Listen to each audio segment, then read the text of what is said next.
Good afternoon. Today is the 14th of December and it's time for yet another not particularly interesting, very vague and probably quite boring vlog. So I'm going to have to park up for this one because it is something I'm going to have to read a couple of articles from The Independent. We're going to talk about Nissan. People have asked in the comment section on a previous video that I did, which is talking about top 10 best-selling cars and how individual manufacturers are doing at the moment. So this week we're going to be looking at what's happening in Nissan, articles from The Independent focused on the Japanese and American economies actually, and then next time we're going to be looking at Vauxhall and we'll see how they're doing as well. So I do hope you find this interesting.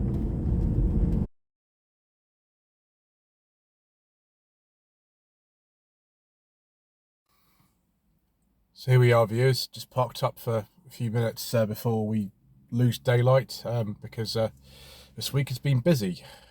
So we will have to make this relatively short, which most of you will appreciate, I'm sure. So I'm going to read two articles from The Independent. One is from the 7th of November and one is from a couple of days ago at the time of recording. So the first one is entitled Japanese automaker Nissan cuts 9,000 jobs as vehicles fail to sell.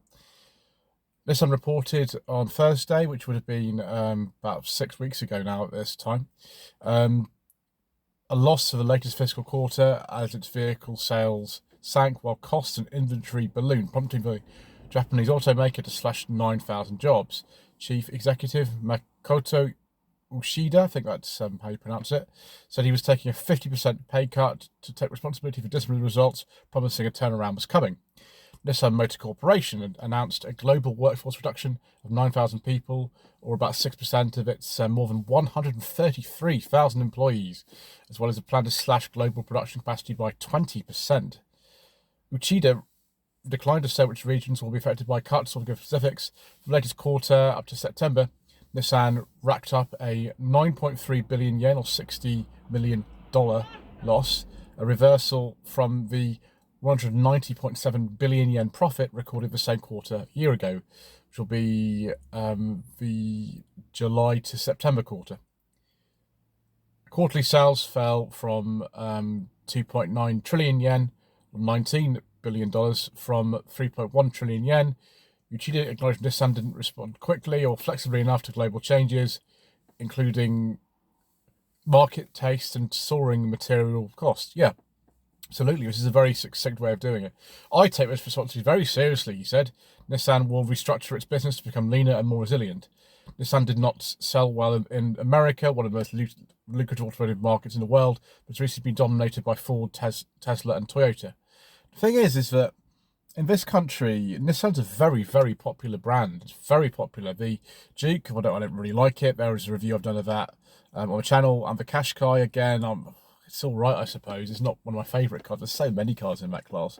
There's so many cars in the Duke class as well that you could get instead. So, yeah, that is a bit of an interesting one there. Nissan, based in Yokohama, reported fiscal first half sales revenue of 5.98 trillion yen, $39 billion, edging down 1% from the more than 6 trillion yen period last year. It's crazy, but it's not. As a percentage term, that's not much of a change, but it obviously makes a difference. The April to September profit, titled 19.2 billion yen, $124 billion, declining sharply from the 296 billion yen earned over the 6 months last year. That's a bit of a decline, isn't it? Yeah. This unloaded its sales forecast for the fiscal year through to March 2025 to 12.7 trillion yen, $82 billion, from an earlier projection for 14 trillion yen, $91 billion. It didn't give a net profit forecast, citing uncertainty. It promised to give a profit forecast as soon as possible. Well, we'll see what happens, won't we? Earlier, Nissan was forecasting annual profit of 300 billion yen, $1.9 billion.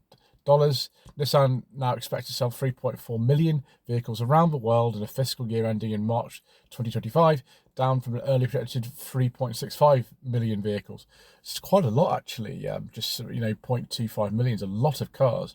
The new number is about the same that Nissan sold fiscal last year. Okay. Nissan said it's appointing a chief performance officer tasked with a turnaround decision making. We'll begin a job next month. No dividends will be paid out. No dividends for shareholders. The chap who's in charge is taking a 50% pay cut. That was last month. Let's see what's happening. There's another article actually from a few days ago. We're going to read that as well now.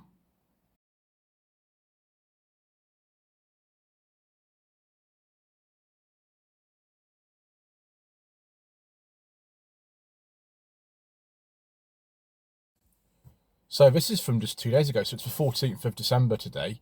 This is from the 12th of December. So this is much more current. It's over a month after the publication of the first article. It says Nissan's reshuffles management to fix its money-losing business. So embattled Japanese maker Nissan has tapped Jeremy Papin. I presume that's how you pronounce it. I could be wrong. He was overseeing its American operations as chief operating officer in a major management reshuffle billed as a key to turnaround. The move was United States on Thursday. It means, I presume he's called Monsieur Papin, chairman of Nissan America's management committee, replaces Stephen Ma, who will oversee Nissan Motor Corporation's China operations. Ma's replacement has been speculated about for some time, given Nissan's problems in the American market, lately dominated by Tesla, Toyota, and Ford. Last month, Nissan said it was slashing 9,000 jobs, or about 6% of its global workforce, and reducing global production capacity by 20% after reporting a quarterly loss of 9.3 billion yen, $61 million. That was a reversal from the 191 billion yen profit recorded the same quarter a year ago. Sales for the quarter through to September fell to 2.9 trillion yen from 3.1 trillion yen. The chief executive took a pay cut of 50%, Mr. Makoto Uchida, to take responsibility for results and acknowledge Nissan needed to become more efficient and respond better to global market tastes, rising costs, and other things.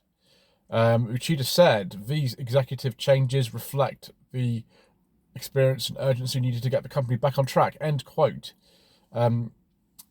Nissan will continue to focus on future growth and steadily execute these turnaround efforts to ensure sustainable profitability, end quote. Papin, I presume he's called that, will steer recovery given his experience in strategy, business development, and investment banking. According to Nissan, which makes the Leaf, the Rogue, obviously we call it the X-Trail, I think we do, and the Infinity, which aren't sold over here anymore. As part of the moves, effective 1st January, Christian Meunier, is that how you say it? I don't know. The former chief executive of Jeep returned to Nissan as chairman of the America's Management Committee. Ahsoka Hoshino will continue to oversee the customer experience, while Shohei Yamazaki, China Management Committee chairman, takes over a part of her role and will oversee the Japan ASEAN region. I'm sure many of you know what that is. Last month, Fitch loaded his outlook on Nissan from stable to negative, citing its performance in North American markets, noting it might lower its ratings even further if the weakness continues. Nissan's stock price had declined steadily over the last 6 months from about 500 yen to about 360 yen. That's $3.30 to $2.40. The appointment of Guillaume Cartier as Chief Performance Officer, a key figure in commodity management shifts, took place on 1st December. He previously oversaw Nissan's operations in Africa, Middle East, India, Europe, and Oceania. More changes are coming in April, according to Nissan, to build a slimmer, flatter management structure that can respond flexibly and swiftly to changes in a business environment. So there we are, viewers. That's from The Independent. We like to sort of vary the sources we use, because that's obviously good practice to do that. That was just the first couple articles I found on what was going on. So that's it. I suppose next time we better have a look at what's happening at Vauxhall, which probably to many of you will feel a little bit more sort of closer to home, because yeah, they are going to shut apparently the Luton plant. Fortunately, Ellesmere Port seems like it's going to be okay for a while, but that's a major announcement. Anyway, thank you ever so much indeed once again for watching. Please don't forget to subscribe to the channel, like this video in the comment below, and we shall see you again shortly for some more very vague, rambling, and not particularly interesting musing.